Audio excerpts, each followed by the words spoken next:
हाँ जी, तो स्टूडेंट्स अस्सलाम वालेकुम। तो स्टूडेंट्स ये रहा हमारा क्वेश्चन नंबर 26। इसमें मैं ये तो नहीं जानता कि ये किताब की मिस प्रिंटिंग है या एग्जैक्ट यही क्वेश्चन है। इन्होंने क्या किया हुआ जी, आपने ज़रा गौर से क्वेश्चन बुक में देखना है कि जी एक साइड पे लिख के ना और उसके आगे एक बटे वाली इक्वेशन बनाई हुई है। तो इसका मतलब ये जी ऊपर वाली टर्म्स के साथ मल्टीप्लाई हो रहा था। तो मैं तो किताब के मुताबिक ही हल करूँगा, ये मिस प्रिंटिंग से है या जैसे भी है, मैं इस बात को नहीं जानता। तो देखिए स्टूडेंट्स, हो क्या रहा है यहाँ पे, ऊपर वालों में से जी एक लिहाज से कॉमन ही है, जैसे मल्टीप्लाई हो रहा है कॉमन ही मतलब आ गया, तो इनमें से कॉमन ही है जी। और बटे वालों में से भी एक जी कॉमन निकाल के हम ये जी का थोड़ा काम सेट कर सकते हैं। तो देखो क्या होगा जी, यहाँ पे एक स्टेप करते हैं। तो ये आ जाएगा limit z approaches to √2 iota. काफ़ी इजी है ये वाला क्वेश्चन। और देखें स्टूडेंट्स ज़रा गौर से, ये z ऊपर वाला कॉमन है, ठीक है, और बटे में से भी अगर मैं z कॉमन ले लूँ तो मेरे पास क्या टर्म बनेगी, देखें 5z² + 2z + 10, ये वैसे की वैसे ही ऊपर वाले। और बटे वालों में से एक z अगर कॉमन निकाल लिया जाए तो अंदर रह जाएगा z⁴ + 2z², यही रह जाएगा ना। तो लिहाजा अब z से कटेगा ये वाला और हमारे पास ये सिंपल फॉर्म रह जाएगी। अब हम लैप्लास की तरफ बढ़ेंगे। तो z अप्रोचेस टू √2 आयोटा और z³ + 5z² + 2z + 10, और बटे में रह गया सिर्फ z⁴ + 2z²। अब स्टूडेंट्स आपने एक ज़रा बात पे गौर से ध्यान से देखना है कि लैप्लास मैं यहाँ पे दोबारा से नहीं लिखूंगा, आपको ऊपर वाले क्वेश्चन में दिखा रहा हूँ जो हमने पहले भी लगाया। आपने लिखना है इसके नीचे अप्लाई लैप्लास सॉरी मैं कह रहा हूँ एल हॉपिटल्स थ्योरम। तो आपने नीचे लिखना है एल हॉपिटल्स थ्योरम अप्लाई किया जी हमने, और उसकी इक्वेशन लिख देनी है limit z approaches to z0 f prime z G prime G, यानी कि कंप्लीमेंट। और z0 आपको पता है किसके इक्वल होता है, जो हमारी लिमिट दी गई होती है। तो ये √2 आयोटा के बराबर होगा हमारा z0 देयर। इस जगह पे हमारे पास z0 किसके बराबर होगा, √2 आयोटा के।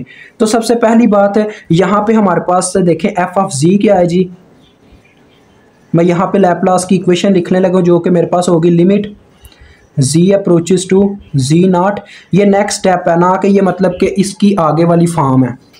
ये मैं लैप्लास की फॉर्म लिखने लगा, लैप्लास फिर से कह रहा हूँ यार, एल हॉपिटल्स सॉरी, तो एल हॉपिटल्स की फॉर्म है थ्योरम की। तो देखें ये स्टूडेंट्स उसका फार्मूला, मुझे इनके कंप्लीमेंट चाहिए, जबकि मेरे पास सिंपल अभी f(z) है z³ + 5z² + 2z + 10, और दूसरी जानिब g(z) है सिंपल फॉर्म में z⁴ बटे वाला g(z) है, ठीक है, + 2z²। इनको कंप्लीमेंट में ले जाने के लिए मुझे दोनों का डेरिवेटिव लेना पड़ेगा अकॉर्डिंग टू z।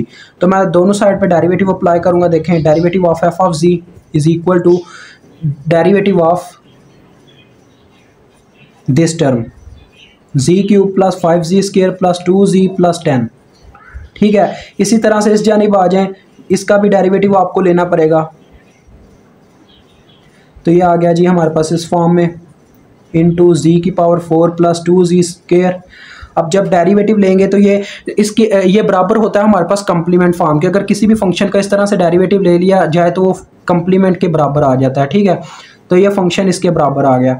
अब देखिए स्टूडेंट, इसके ऊपर लगेगा पावर रूल, इसका तो हम डेरिवेटिव ही लेंगे। पावर रूल लगेगा 3 पहले पीछे आएगा, पावर पहले पीछे आती है और पावर में से 1 माइनस कर दिया जाता है। तो ये लिहाजा 3 में से 1 माइनस करें तो 2 रह जाएगी, ये उसका डेरिवेटिव आ गया। आगे ये 5z² 5 पीछे हट जाएगा, ठीक है।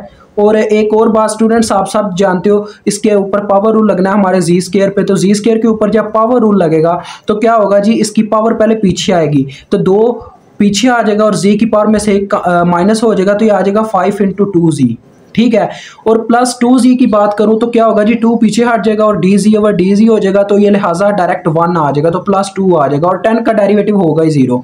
तो ये हमारे पास आ गया इसका f कंप्लीमेंट। अब बात करते हैं g कंप्लीमेंट z की। तो यहाँ पे भी पावर रूल ही लगना है, पहले पावर पीछे आ जाएगी 4 और पावर में से 1 माइनस यानी कि 3 बच जाएगा, और यहाँ पे 2 पहले पीछे होगा, ठीक है। 2 कांस्टेंट आपने हमेशा पीछे रखने हैं जो इनके साथ होंगे, मतलब के वेरिएबल्स के साथ।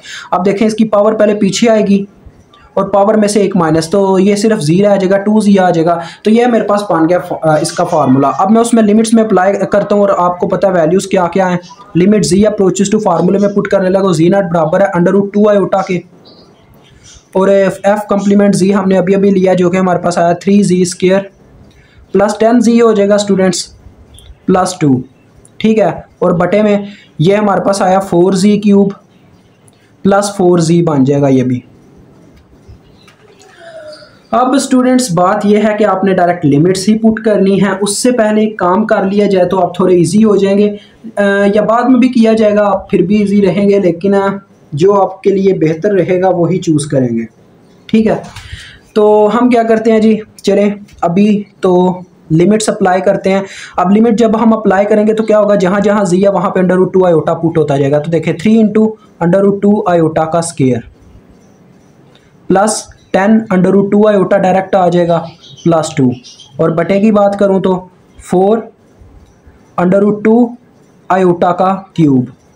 ठीक है, इस तरह से, उसके बाद प्लस 4 √2 आयोटा, ये मेरे पास फॉर्म बनी है। तो देखिए स्टूडेंट्स, आपको एक चीज़ बताता चलूँ कि जो हमारे पास होता है ना, क्या नाम है, आयोटा का क्यूब, वो किसके बराबर होता है। देखें ज़रा, आयोटा के क्यूब को हम लिखते होते थे इस तरह से। ये फॉर्म सारे क्वेश्चन आपके प्रीवियस हैं, लेकिन जो बच्चे होते हैं जिनको इस चीज़ का नहीं पता होता उनको थोड़ा बताना पड़ता है। आयोटा क्यूब हमारे पास बराबर होता है माइनस आयोटा के। उसकी वजह क्या होती है जी, देखें आयोटा क्यूब को 2 हिस्सों में तकसीम कर दिया जाता है, आयोटा स्क्वायर डॉट आयोटा में, और आयोटा स्क्वायर -1 के इक्वल होता है। इस तरह से ये माइनस आयोटा के इक्वल आ जाता होता है। तो ये यहाँ पे आयोटा क्यूब हो रहा था, इस वजह से मैंने आपको ये चीज़ बताई है। देखें अब ये हमारे पास क्या आ जाएगा, √2 का जब स्क्वायर लिया जाएगा तो 2 आ जाएगा, तो ये आ जाएगा 6 आयोटा स्क्वायर, जो कि -6 रह जाएगा। ठीक है, और ये साथ में आगे +2 को मैं शुरू में ले आता हूँ, और प्लस 10 √2 आयोटा वैसे का वैसे ही।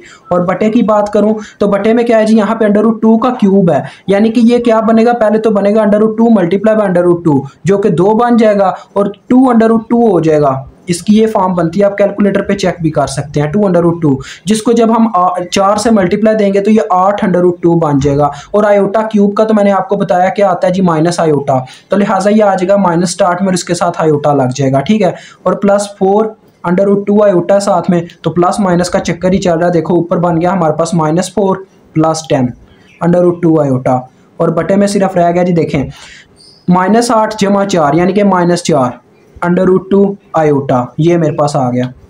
ये दोनों सेम थे, प्लस माइनस हो गए। अब बटे में हम आयोटा तो छोड़ नहीं सकते, क्योंकि ये हमारे थ्योरम और अभी तक हमने जो सीखा है उसकी एक कह लें शराइत है, शराइत में से एक चीज़ है। ठीक है,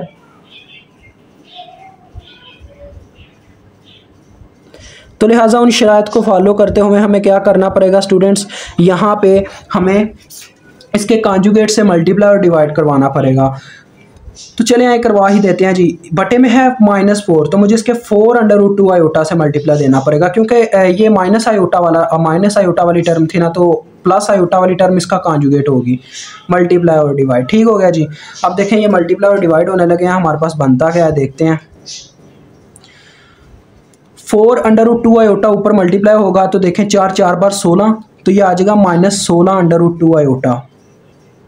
ठीक है, -16 √2 आयोटा। उसके बाद जब प्लस 10 से मल्टीप्लाई होगा तो 4 10 बार 40 होता है, और 40 और √2 का स्क्वायर भी आ जाएगा, तो √2 का स्क्वायर 2 होता है, तो 40 2 बार 80 आ जाएगा, 80 आयोटा स्क्वायर। ये मेरे पास ऊपर आ गया। और बटे की बात करूं तो ये देखें माइनस इनमें से कॉमन रहेगा बाहर, और 4 बार 16 √2 का स्क्वायर 2 आ जाएगा, तो लिहाजा 16 × 2 32 आयोटा का स्क्वायर। ये मेरे पास टर्म बनी है स्टूडेंट्स। अब ऊपर वालों में से मेरे पास 16 कॉमन आ रहा है। ठीक है, और दूसरी बात है आयोटा स्क्वायर -1 के इक्वल होता है, तो पहले वो मैं फॉर्म लिख के दिखाता हूँ। देखो ये -1 के इक्वल हुआ, तो मेरे पास ये बन गया -80, और वो था -16 √2 आयोटा। और बटे में आयोटा स्क्वायर जब -1 के इक्वल पुट हुआ तो 32 रह गया बटे में। ठीक हो गया जी।